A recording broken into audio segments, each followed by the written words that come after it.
Hey guys, welcome to my channel. So today is Wednesday, December 27, no, 2023. And ayon sa balita, pumanaw na po ang ating poon na si Gaston Glock. Okay, few hours ago nag-usap lang kami ni Charles, no? And napag-usapan din namin yung Glock.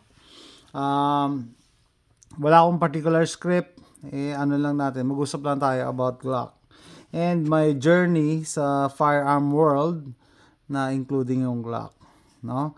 So, um, this year, a few months ago, si Charles nagpunta dito sa US and we didn't get the chance to meet. Kaya, pinadala ko lang siya ng Glock knife. So, kung hindi nyo alam, no, yung Glock nagsimula yan sa sa mga gardening tools, mga knives, rod maker talaga si Gaston Glock eh. And nung inatasan siya gumawa ng pistol for the Austrian Army, hindi niya nagustuhan yung existing pistol designs at that time. So, gumawa siya ng sarili niya. Ito, by the way, ito yung Glock 17 ko. Natanong ako ni Charles kung may Glock 17 ako. Bakit? Kasi basta, meron kami usapan sa Glock 17. Anyway, yun nga no, hindi siya masaya do sa existing pistol design at that time. So gumawa siya ng sarili niya. So pinagmamalaki ng Glock is yung safe action niya and ready to go daw anytime na pwede mo nang gamitin, no? Wala ka nang ibang pipindot-pindutin pa. So, hindi yan nilagyan ng external safety. Pero tatlo ang safety ng Glock: trigger safety, drop safety, tsaka yung firing pin safety. Tatlo. Kaya safe action pistols daw ang Glock. Okay? So, ano pa? No, yun yung irony, no? Nagsimula sa gardening tools yung Glock and then naging pistol, no? And may chismis nga na baka gumawa ng rifle ang Glock. Ang irony nun, sa Pilipinas, yung mga nakukumpiskang baril daw, ginagawa namang gardening tool. So, pabalik. Pabalik, no? Pabalik. Samantalang, by the way, lahat na makita yung baril na safety check na prior to filming para mabilis tayo.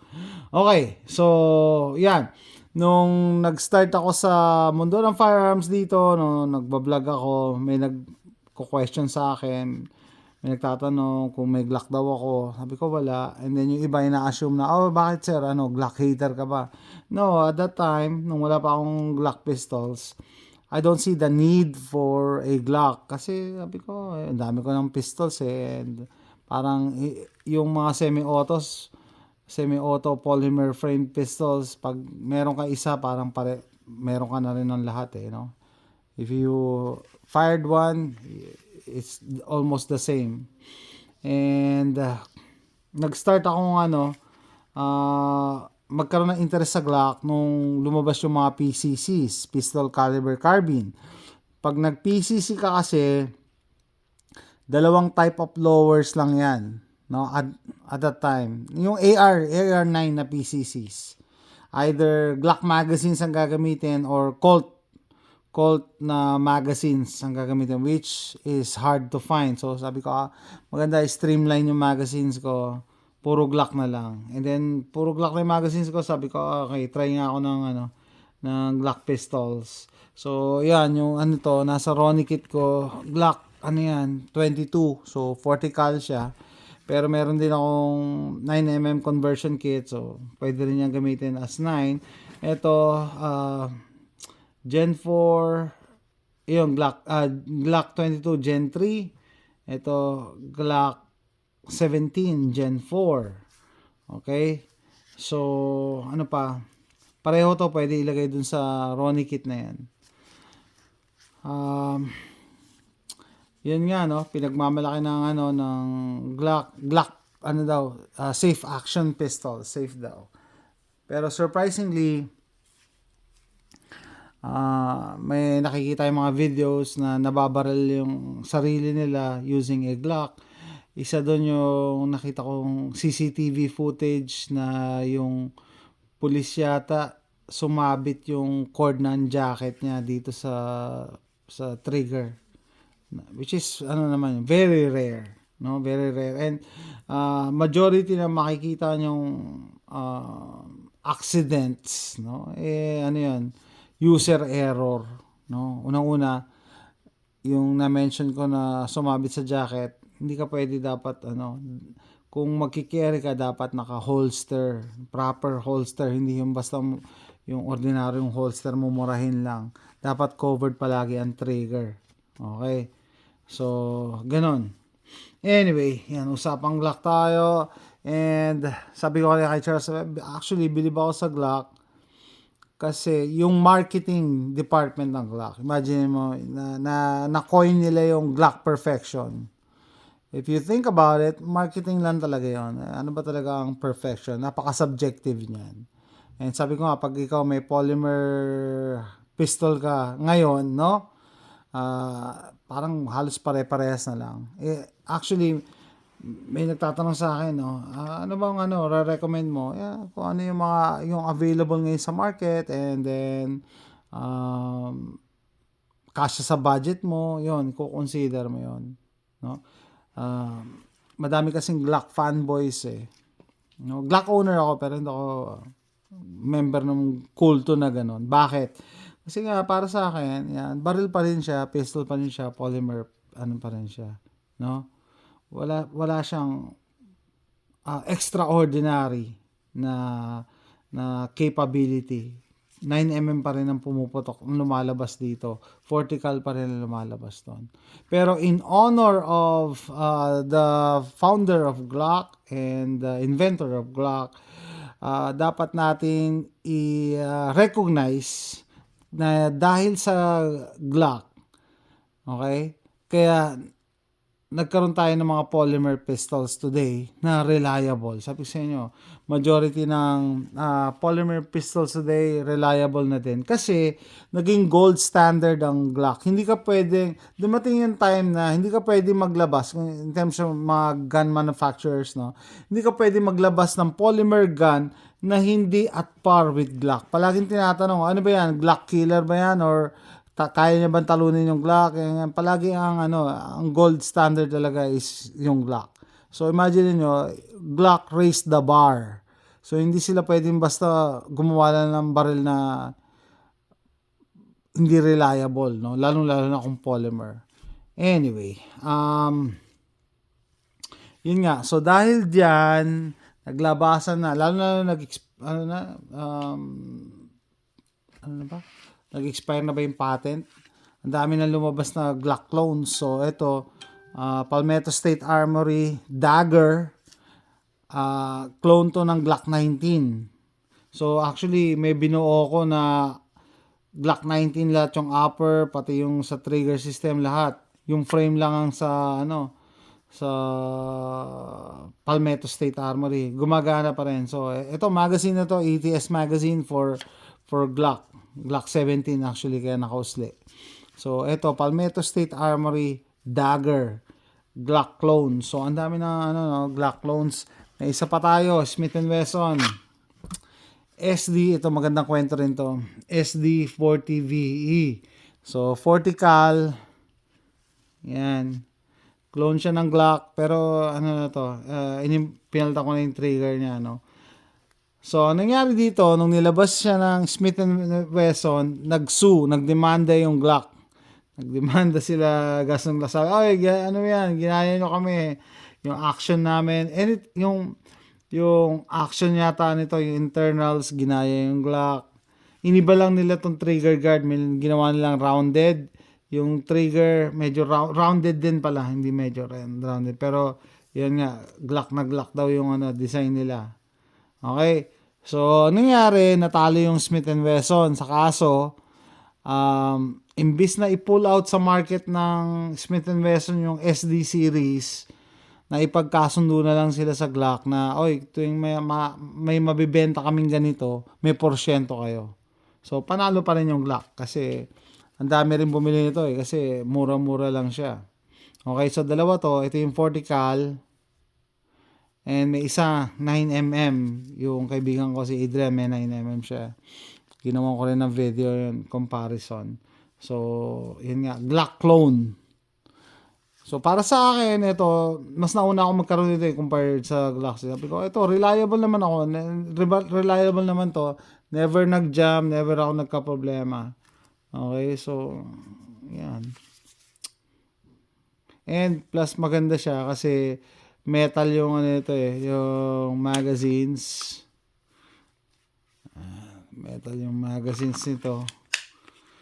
Tapos, ano pa ba? May peep sight para sa loaded chamber indicator. Mga ganon. Metal din yung sights nito. Yung Glock kasi plastic mga stock. Anyway, so yun nga dahil sa Glock, nagkaroon tayo ng mga Glock clones. Naging standard na ang isa yatang kakaiba ng Glock is yung polymer nila. Hindi siya fiberglass reinforced kaya mas magaan. Pero alam ko mas malambot naman dito sa meron akong Magwell no. Yung mga Ruger kasi, yung Ruger ko na fiberglass reinforced kaya gusto ko naman yung frame noon. Nakalakaw. Mamaya na nga lang, hindi tayo pwede mag-manipulate pala pag nasa tayo, YouTube. Anyway, so yun nga dahil sa Glock, naging standard natin, gold standard natin for polymer pistol yung Glock.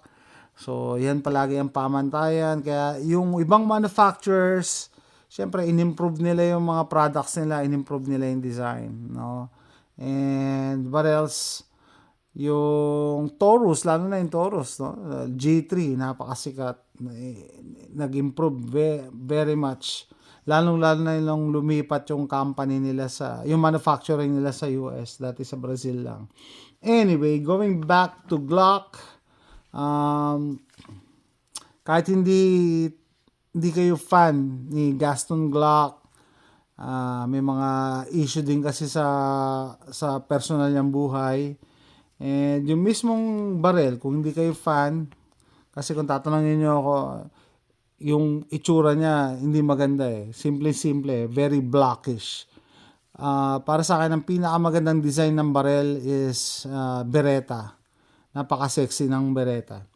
Anyway, kung kahit hindi kayo fan ng Glock, dapat i-acknowledge natin yung contribution niya sa firearm industry, sa firearm world.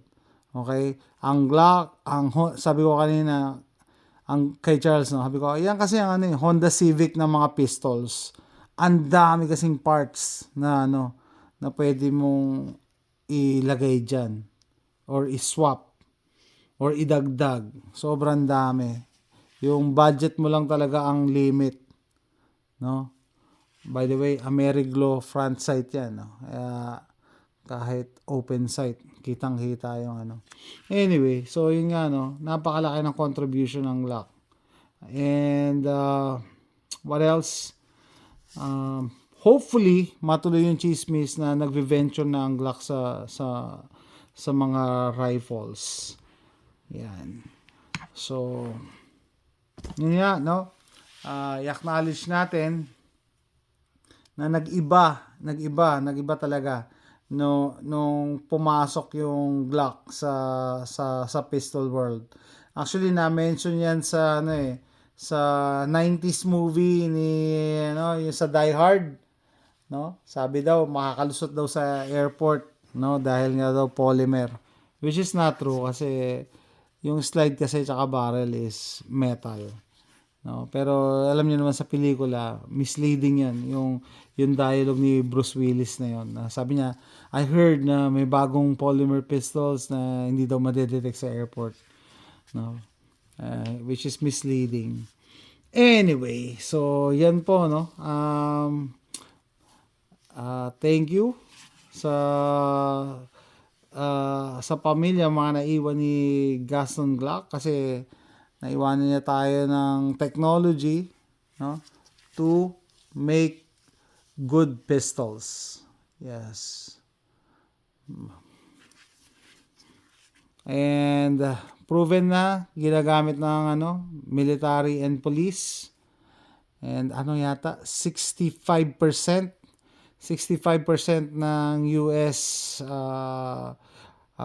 Defense Department, military and police in combination is gumagamit ng Glock pistols, various calibers.